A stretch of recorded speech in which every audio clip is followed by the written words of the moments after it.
Test 1 2, testing 1 2. This is episode 1 after the opening introduction to David y Dinero.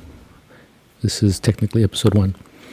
Hola, and welcome to David y Dinero, your personal finance deal.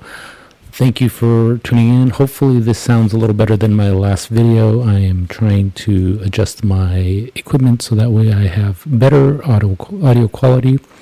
Talking about the last episode, there are a lot of challenges recording anything from YouTube or a podcast that I have much appreciation for. Anybody who listens to podcasts, there's a lot of work that goes on behind the scenes for...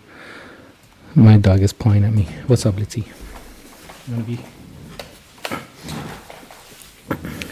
Litzy wants to be part of the show here. So I was saying there's a lot of work that goes on behind the scenes for anything that's recorded and posted to the internet. So granted, you can do it with your phone, but if you're trying to do something a little more, I guess a podcast is a little more challenging, and same with YouTube. Just know that there's a lot of work going on behind the scenes that it's hard to really appreciate. Okay, now you don't want to be here. What's your problem? Okay, so part of my last episode, I was really disappointed with the sound quality. It took me about 6 recordings to get it to what I posted, and I was still disappointed with the sound quality. So I switched over to my son's microphone here. Hopefully I can get better quality. And disappointingly, I was looking for my other headphones, and I think I lost them. So I really love those headphones. So these are my old headphones, and I might have to invest in rebuying those last pair of headphones that I had. So it just comes with the challenging of DJing. I did a big event for my wife's colegas team. I don't know what are the organization in November. I think it was the last time I used them, and I haven't seen them since. So it happens. But I wanted to talk a little bit about my background here. If you guys are watching the video, I've been putting records up. So I did Snoop Dogg's "Drop It Like It's Hot" since that was my first real official video, and so I switched it up since we're now officially in for February. This is February 2nd. I put Amante, Be My Delight, some sort of, I guess a love type of record song. I'll put the link in the description here if you guys don't know it. It's just a fun disco song that I really enjoy. And then I also have a book that I've been reading, and I've been trying to read it forever, but I'm almost done. Smart Couples Finish Rich by David Bach. It's a good book. I recommend it if you have a significant other and you want to get into personal finance and just getting your finances in order. They talk about getting trusts and things that I haven't done yet, and I need to now that I think I'm finally an adult, but we'll see once I finish some of these things. But I recommend it. I'll put the link in the description also. Full disclosure, I think it's an affiliate link. I had signed up for Amazon affiliate a long time ago, so I don't think I can give any other type of link. But if you want to just search it on YouTube, Smart Couples Finish Rich, David Bach, you'll find it there. I try to have some sort of format to this channel here, so I'm going to start off with gratitude. What am I grateful for today? So today is Sunday, and on Sundays I weigh myself in the morning. I usually, before I have breakfast or go for my walk, that's my weekly weigh-in. I recommend, if you guys are trying to keep track of your weight goals, to try and do it the same time once a week, same time of day, because your weight can fluctuate multiple times throughout the day. So usually I do it first thing when I wake up. I go to the bathroom, TMI, and then I weigh myself, and there's my baseline. So I have an app that's part of my scale, so it tracks it for me. So I'm grateful that I didn't gain any weight. I didn't lose any weight, but I'm right where I was last week, so that's still a win for me. I am slowly trying to lose weight this year, 2025. I feel like it's crept up in the last couple of years, so I'm trying to get back down to more, I guess I'd feel better at weight. I'm not sure what that number is yet, but I have a maybe if I lose 10 or 15 pounds, I'll feel a little bit better about it. But 1 week at a time. I track my macros in the morning and lunchtime, and then dinner is kind of whatever we have for dinner. So sometimes that's a little more challenging to stay on track, but that's life. So if you guys want to hear more about weight loss and healthy eating, I can talk about that too. That's really part of this channel. I want to know about, not that I want to know, I feel like health is the ultimate wealth.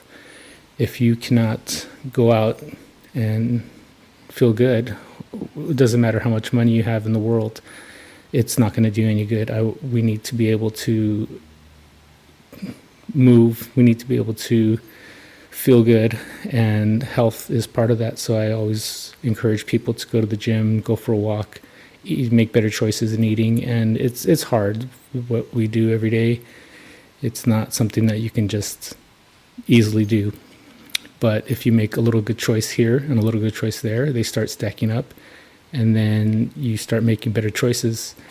Little hack, the good choices really start in the market when you're shopping for food. If you don't have those donuts or those cookies at home, you're more likely to make better choices when you're getting snacky.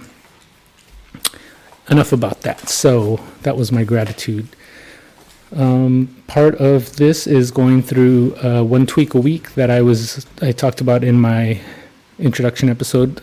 Paula Pant has a 52-week challenge that she's got for people, and I'm talking about week 1 here. So let me just read what it is. Week 1, write your financial motivation statement. Write down your true financial motivation in 100 words or less and keep it somewhere visible. So I want to read all of this? Sure, why not? Why? Having a clear why behind your financial decisions helps you stay focused when motivation wavers. How? Set aside quiet time to reflect on what truly drives your money decisions. As little as 20 minutes will work. Write it down, clear, specific language. Focus on your authentic motivation, not what you think should motivate you. Make it visible, set it as your phone wallpaper, post it on your mirror, and review it whenever you feel tempted to drift from your financial goals. So I did that. I actually did. And I copied and pasted it here. So let me read what I wrote. And it's still a little bit of a rough draft, so please excuse my grammatical errors. So I said, David's why. David's why is to be financially independent and to not have to work for money to finance his lifestyle. I'd like to travel the world, taking multiple trips a year. I'd like to educate my boys to have better financial literacy at an earlier age than me. I'd like to be able to help parents or in-laws when they get more advanced in their years. I will follow my good spending habits to avoid having large credit card charges, to better focus money to invest in our next investment property or in stocks. So I recommend that you try and do your own financial motivation statement. Share it with your loved one, with your kids. We started sharing with our kids because they love eating out, and we love eating out too. It's fun to go to the fast food spots. We have great restaurants here where I live, and it can add up. So we said, hey, do you guys want to go on a nice vacation, or do you guys want to go eating out to restaurants all the time? And so they kind of started making better decisions because of that, as we put our give them the alternatives, because that money could be spent or saved in a vacation fund versus going out to eat, because we would spend hundreds and hundreds of dollars a month on food when hay comida en la casa. There's plenty of food we have at home, and maybe it's not what they would prefer, but it's still good food. So let me see, where am I at here? I'm trying to record this on my other OBS here. Okay, now I see it. So I'm about 10 minutes in. So let me finish with that, and let me see where my other notes are. I've been taking notes on my phone because I have a lot of good things that I want to share with you guys. And I wanted to see if I had like a good quote. Here's one. I think it's from, don't quote me on this, but I have it from Charlie Munger. He's an investor from Warren Buffett's past,